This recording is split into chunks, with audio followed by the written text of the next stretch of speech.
During the last live show, people brought up a number of questions about pansexuality and what it means as an orientation. I quickly realized that I didn't know very much about pansexuality, and neither did many other people. The most common understanding is that pansexuals have the potential to be attracted to anyone, without gender identity or physical sex characteristics posing an obstacle. Yet, in practice, bisexuality is often used to denote that same openness to any gender or anatomical configuration. It occurred to me that I could possibly be considered bi or pan, so I decided to look into this further. Is there any difference between bisexuality and pansexuality? I asked around, and many bisexuals and pansexuals were willing to explain their view of what these orientations mean. It soon became clear that there are a variety of opinions about what bisexuality and pansexuality are, and there is no one definition that can determine who is or isn't bi or pan. Beyond designating that a person can be attracted to more than one gender, these words appear to mean whatever people use them to mean. The easiest and most respectful position would be to recognize that bisexuals are people who identify as bisexual, and pansexuals are people who identify as pansexual.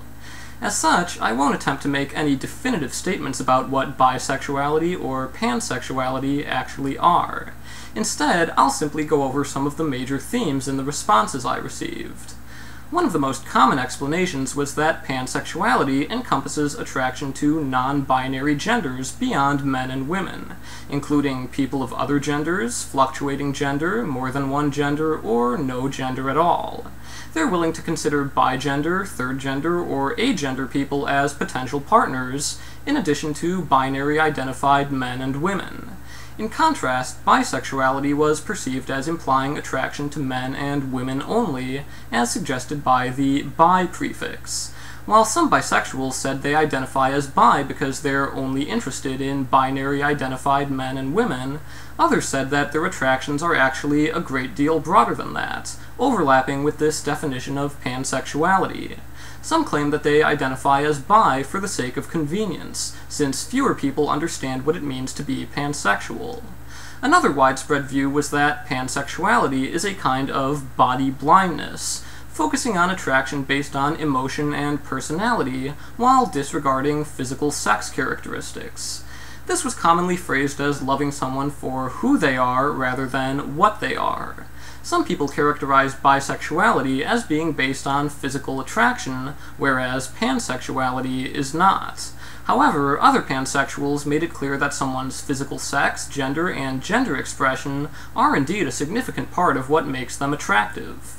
Finally, many people claim that pansexuality is meant as an explicit statement of inclusion beyond the gender binary, serving to highlight the binary implications of bisexuality in etymology, if not in practice.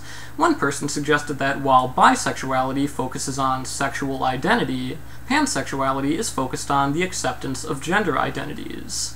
These are just some of the most prominent aspects of pansexuality that people have described, and it shouldn't come as a surprise that every person experiences their sexuality in their own unique way.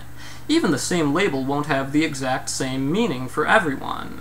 However, certain definitions of bisexuality and pansexuality can come with troubling implications. For instance, some pansexuals, or people talking about pansexuals, have described pansexuality as the attraction to men, women, and transgender people. This phrasing depicts all trans people as a gender other than male or female, when in fact many of them identify as men or women. Trans men are already men, and trans women are already women.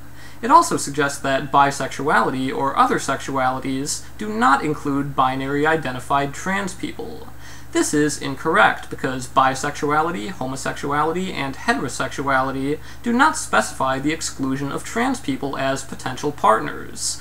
They say nothing about any possible preference for cis people or trans people.